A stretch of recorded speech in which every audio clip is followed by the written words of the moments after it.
Le concept Clean Dust est très simple. On est parti sur un système à la base, je veux dire, de désinfection.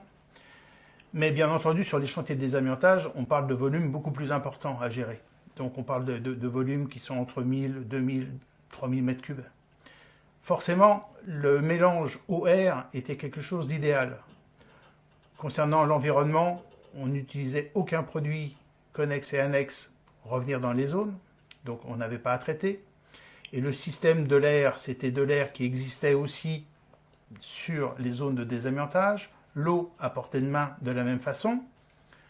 Le principe de la sédimentation qui était à la base quelque chose à respecter et à développer, puisqu'à aujourd'hui, bien entendu, c'est repris dans les dernières circulaires du Code du travail et de la Direction générale du travail. On mélange de l'air avec de l'eau d'une façon très très fine. On diffuse entre 5 et 10 microns pour pouvoir capter la fibre d'amiante en suspension dans l'air. Donc on alourdit la fibre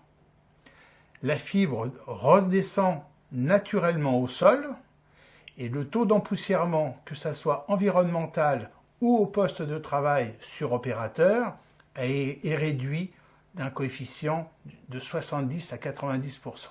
Ce qui nous permet aujourd'hui de diminuer le niveau fixé par le Code du travail, voire aussi sur des arrêts, je veux dire, de postes de travail, car certains produits tels que le flocage, des produits plâtreux, nous donnent des valeurs supérieures à 25 000 fibres, et par la loi, 25 000 fibres, au-delà, c'est interdit.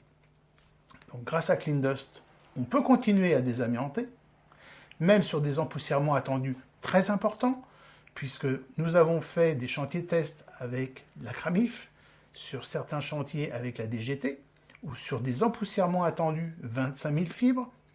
L'entreprise avait fait une estimation à 6-7 000 fibres, et sur des mesures qui ont été prises en parallèle sur des machines installées Clean Dust en zone, on est redescendu à 1000 fibres, voire moins dans certains cas.